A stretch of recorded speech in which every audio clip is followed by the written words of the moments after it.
अजनबी की खोज। एक बार की बात है, एक छोटे से गांव में एक बच्चा रहता था। उसका नाम रामू था। रामू एक बहुत ही जिज्ञासु और उत्साही बच्चा था।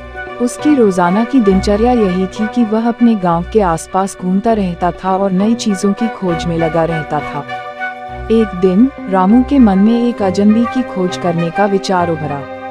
उसने अपने मित्रों को बताया और सभी ने भी उसके साथ उत्साह से सहमति दी। वे सब मिलकर अजनबी की खोज करने के लिए रामू के साथ निकल पड़े। वे अजनबी की खोज में आगे बढ़ते गए और एक जंगल में पहुंचे। जंगल में घूमते हुए वे एक सुंदर झरने के पास पहुंचे। वहां पर उन्होंने एक अजनबी को पाया। वह एक बूढ़े आदमी था जिसके बाल सफेद हो चुके थे और उसकी आंखें बहुत ही प्रश्नचिन्तक दिखाई देती थीं। रामू और उसके मित्र बच्चों ने बूढ़े आदमी से बातचीत की। वे पता चला कि यह आदमी एक संत थे जो जीवन के रहस्यों को समझने के लिए अपनी पूजा पाठ और त्याग के माध्यम से जीवन यापन करते थे। उन्होंने अपनी यात्रा में अनेक जगहों की यात्रा की थी और आदिवासी समुदायों का आदर्श जीवन जीने का भी अध्ययन किया था।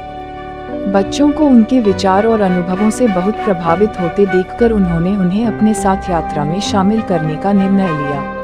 अब यह यात्रा न केवल अजनबी की खोज की बल्कि एक गुरु की प्राप्ति की यात्रा बन गई। आदिवासी समुदायों के संग्रहालय और विद्यालयों में जाकर वे अपनी ज्ञान और अनुभव साझा करते रहे। बच्चे बाहरी दुनिया के अनुभवों से परिचित हो गए और आदिवासी संस्कृति के साथ एक संपूर्णता का अनुभव करने लगे।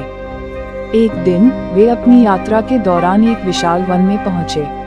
वन में उन्हें एक रहस्यमय अजनबी दिखाई दी जो वहां के आदिवासी लोगों द्वारा भगवान माना जाता था।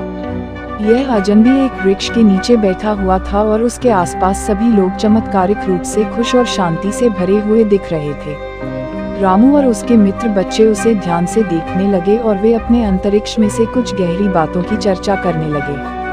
उन्होंने संग्रहालयों में देखे चित्रों और पुरातात्विक वस्तुओं के माध्यम से सीखा कि वन में वो अजनबी वृक्ष जो वे देख रहे थे भगवान कृष्ण को प्रतिष्ठित करने के लिए पूर्व काल में स्थापित किया गया था। भगवान कृष्ण ने उस वृक्ष के नीचे बैठकर अपनी लीलाएं खेली थीं और उसे अपना आवास स्थल बनाया था। यह वृक्ष उस समय से ही पवित्र माना जाता था और लोग वहां जाकर आशीर्वाद लेने आते थे। रामू और उसके मित्र बच्चे ने वृक्ष के आसपास फूल, पुष्प, धूप, दीपक और नैवेद्य रखा।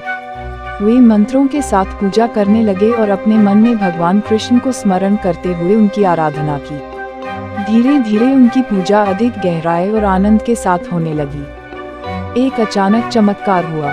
जब रामू और उसके मित्र अपनी आंखें खोले तो उन्हें देखा गया कि उनके आसपास अजनबी की जगह एक निर्मित मंदिर खड़ा हुआ था।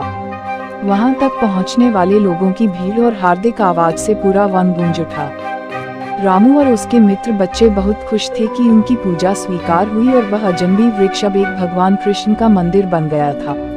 उन्होंने अपने मित्रों के साथ खुशी से झूमते हुए और धन्यवाद देते हुए वन से बाहर निकले। यह अनुभव रामू और उसके मित्र बच्चों के लिए एक अद्वितीय और आध्यात्मिक अनुभव बन गया। उन्होंने वास्तविकता में अजनबी की खोज करने का महत्व और अर्थ समझा। अजनबी व्यक्ति या चीज की खोज से हमें नई दृष्टि, नया ज्ञान और नया संदेश प्राप्त हो सकता है। यह हमें अपनी सीमाओं से पार निकलने और नए संभावनाओं को खोजने की प्रेरणा देता है। रामू और उसके मित्र बच्चे ने इस अनुभव से यह सीखा कि विश्वास, उत्साह और जिज्ञासा हमें नए और अद्वितीय अनुभवों के द्वार खोल सकते हैं। उन्होंने यह भी महसूस किया कि जब हम सर्वसामरिकता की भावना के साथ जीवन की खोज में निकलते हैं तो हम अपने आसपास के संसार की सुंदरता को और अधिक महसूस कर पाते हैं। इस अद्वितीय यात्रा के बाद रामू और उसके मित्र बच्चे ने आपसी समझदारी, सहयोग और साझेदारी का महत्व समझा। वे आदिवासी संस्कृति के साथ और अधिक जुड़ गए और उनकी दोस्ती और आपसी संबंध और बल गठन हुए। यह उनके जीवन को एक नया आयाम और महत्व प्रदान कर गए।